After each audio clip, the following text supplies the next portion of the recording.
অভাব যখন দরজায় এসে দাঁড়ায়, ভালোবাসা তখন জানলা দিয়ে পালায়। মানুষ প্রতিষ্ঠিত হওয়ার পর যে ব্যবহারটা করে সেটাই তার আসল চরিত্র। অসহায়ককে অবজ্ঞা করা উচিত নয়, কারণ মানুষ মাত্রই জীবনের কোনো না কোনো সময় অসহায়তার শিকার হবে।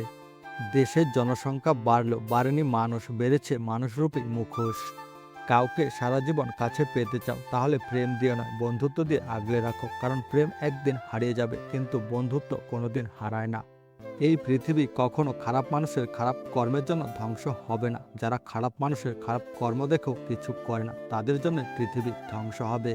একজন আহত ব্যক্তি তার যন্ত্রণা যত সহজে ভুলে যায়, একজন অপমানিত ব্যক্তি তত সহজে তার অপমান ভোলে না। একজন মহান ব্যক্তির মহত্ব বোঝা যায় ছোট ব্যক্তিদের সাথে তার ব্যবহার দেখে।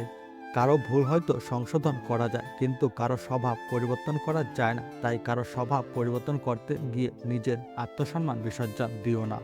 পৃথিবীতে অনেক ধরনের অত্যাচার আছে, ভালোবাসার অত্যাচার হচ্ছে সবচেয়ে ভয়ানক অত্যাচার।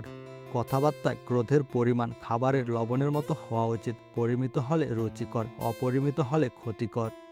কিভাবে কথা বলতে হয় তা না জানলে অন্তত কিভাবে চুপ থাকতে হয় তা শিখে নাও।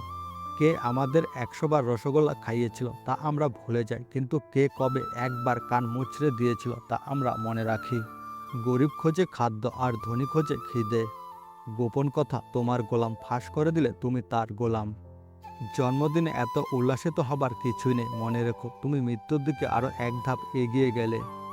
জীবনের প্রতিটি সিঁড়িতে পা রেখে উপরে ওঠা উচিত, ডিঙ্গে উঠলে পড়ে যাবার সম্ভাবনা থাকে বেশি।